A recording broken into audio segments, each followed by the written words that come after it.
Hello students, phenol के इस नए वीडियो लेक्चर में आप सबका स्वागत है। आज की इस वीडियो में हम फिनॉल की एसिडिटी यानी उसकी अम्लीय प्रकृति के ऊपर चर्चा करने वाले हैं। तो चलिए देर न करते वीडियो को शुरू करते हैं।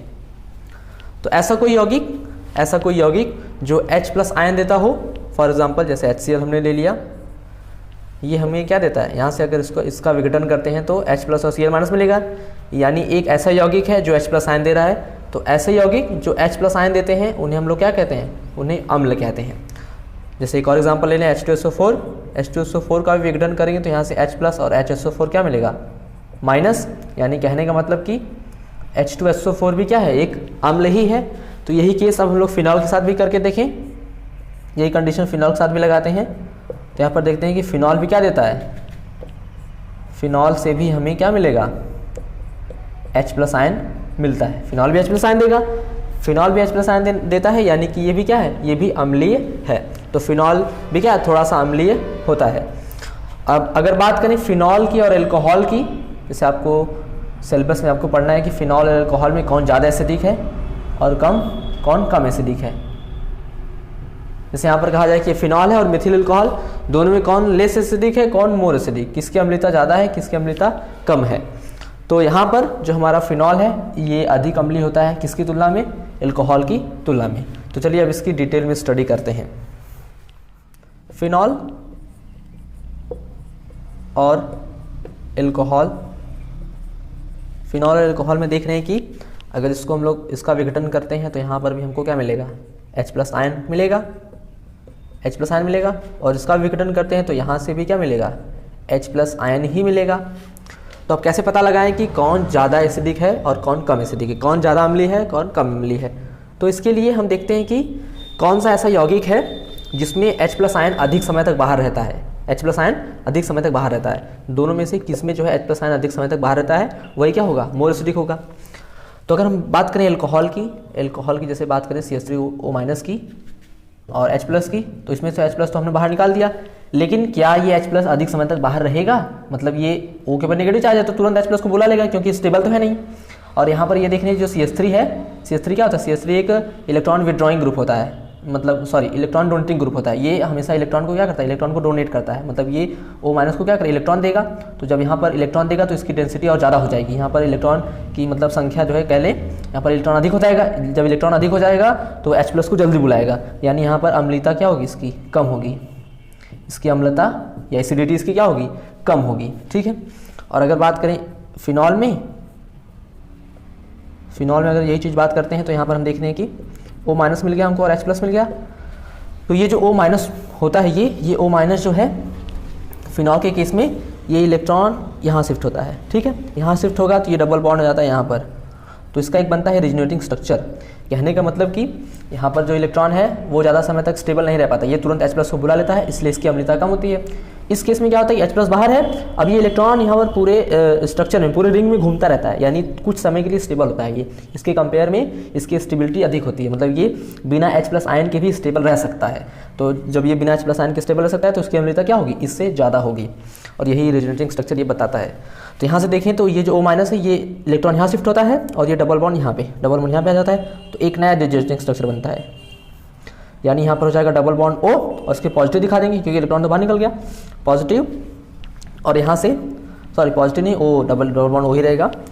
और यहाँ से ये जो डबल बॉन्ड था वो यहाँ शिफ्ट हो गया, यानी यहाँ पर इलेक्ट्रॉन आ गया। ठीक है, और ये डबल बॉन्ड है और ये सिंगल बॉन्ड। उसके बाद क्या होता है, अब ये इलेक्ट्रॉन फिर से यहाँ शिफ्ट होगा तो ये डबल बॉन्ड आ जाता है इस वाले पर। ठीक है, तो यहाँ से देखें तो इस तरह से एक नया रिजोनेटिंग स्ट्रक्चर बनेगा, डबल बॉन्ड अनुनादी संरचना इसको हिंदी में कहते हैं।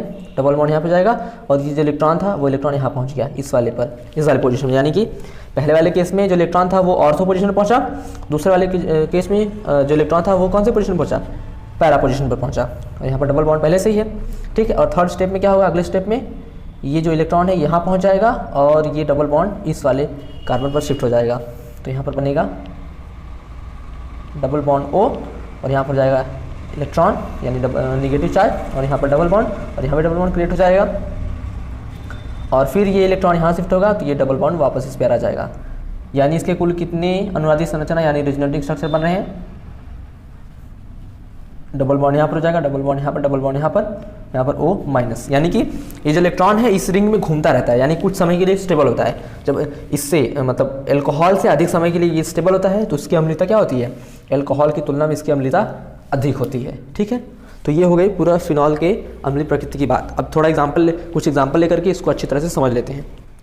एक क्वेश्चन हमारे पास है, जैसे कि हमारे पास दिया हुआ है एक एल्कोहल और है फिनॉल और ऑर्थो नाइट्रोफिनॉल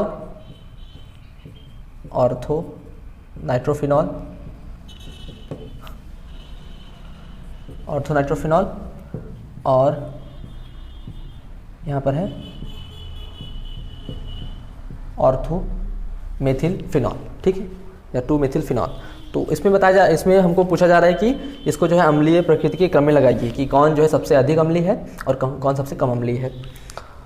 तो इन सब की बात करें तो हमको पता है कि सबसे पहले तो हम देख लेंगे कि ये तीनों की तीनों क्या है, तीनों की तीनों फिनॉल के यौगिक हैं। तो ये एल्कोहल है तो एल्कोहल सबसे कम होगा, यानी C2H5। मान लीजिए हम इसको बना देते हैं, ये A, ये कंपाउंड B है, ये कंपाउंड C है और ये कंपाउंड D। तो एक एक की चर्चा करते हैं ध्यान से। हम यहाँ पर देख रहे हैं कि इसको भी स्ट्रक्चर की फॉर्म बना दें तो यहाँ पर हो जाएगा OH। ठीक है, अब यहाँ पर देख रहे हैं हम कि ये तो हमारा है एल्कोहल, तो इसको हम लोग अलग कर दें तो ये सबसे कम अम्लीय है ये इन दोनों की तुलना में। इन तीनों की बात करें तो यहाँ पर देख रहे हैं कि ये सिर्फ फिनॉल ही है। इस वाले में फिनॉल के साथ एक NO2 ग्रुप है और इस वाले में फिनॉल के साथ एक CH3 ग्रुप है। और हमको पता है कि ये जो CH3 होता है ये इलेक्ट्रॉन डोनेशन का काम करता है, मतलब ये इलेक्ट्रॉन डोनेट करता है, जबकि जो NO2 ग्रुप है इलेक्ट्रॉन विड्रॉइंग ग्रुप है, मतलब ये इलेक्ट्रॉन की तरफ खींचता है। ठीक है, तो यहाँ पर देखिए जब इसको हम लोग इसमें से H+ बाहर करते हैं, इसकी तो बात हमने कर ली, अभी फिनॉल की बात तो हमने कर ली। जैसे इसकी बात करें तो इसमें अगर इसको H+ आयन को बाहर करें तो O नेगेटिव हो जाएगा और यहाँ पर NO2। ठीक है, अब यहाँ पर देखते हैं कि ये जो नेगेटिव चार्ज है, नेगेटिव चार्ज यहाँ शिफ्ट हो रहा है, नेगेटिव चार्ज शिफ्ट हो रहा है और एक और ऐसा ग्रुप आ गया जो इलेक्ट्रॉन को और खींच रहा है, यानी इसकी स्टेबिलिटी को और बढ़ा रहा है, यानी ये इलेक्ट्रॉन जो है इसमें और अधिक समय तक स्टेबल रहेगा। और जब और अधिक समय तक स्टेबल इलेक्ट्रॉन रहेगा तो H+ और अधिक समय तक बाहर रहेगा। जितना H+ अधिक समय तक बाहर रहेगा उतना ही ये अम्लीय होगा। तो इन दोनों की तुलना में ये अम्लीय अधिक हो गया। अब इन दोनों की तुलना कर लेते हैं, तो इन दोनों की तुलना में देख रहे हैं कि CH3 क्या है, CH3 इलेक्ट्रॉन देता है। जब इलेक्ट्रॉन देने का काम करेगा तो इन दोनों की तुलना में ये इलेक्ट्रॉन खींच रहा है, इलेक्ट्रॉन दे रहा है। तो इलेक्ट्रॉन देने वाला यहाँ पर हमको पता है O के ऊपर नेगेटिव चार्ज है। जैसे इलेक्ट्रॉन अगर कोई देने वाला ग्रुप यहाँ लगा दें CH3, इलेक्ट्रॉन देने का काम करेगा, तो इलेक्ट्रॉन देगा तो यहाँ पर इसकी स्टेबिलिटी कम होगी, क्योंकि जब यहाँ पर नेगेटिव चार्ज और अधिक आ जाएगा तो H+ को जल्दी बुलाएगा। इन दोनों की तुलना में इसमें जो है स्टेबिलिटी कम है, इसमें स्टेबिलिटी ज़्यादा है, क्योंकि ये इलेक्ट्रॉन को अपनी तरफ खींचता है और ये इलेक्ट्रॉन को देता है। तो जब ये अपनी तरफ खींचेगा तो इसकी स्टेबिलिटी अधिक समय तक होगी और जब देगा तो स्टेबिलिटी कम समय तक होगी। तो हमारा जो अम्लीय क्रम मिलेगा सबसे लेस ये होगा C2H5OH सबसे लेस होगा।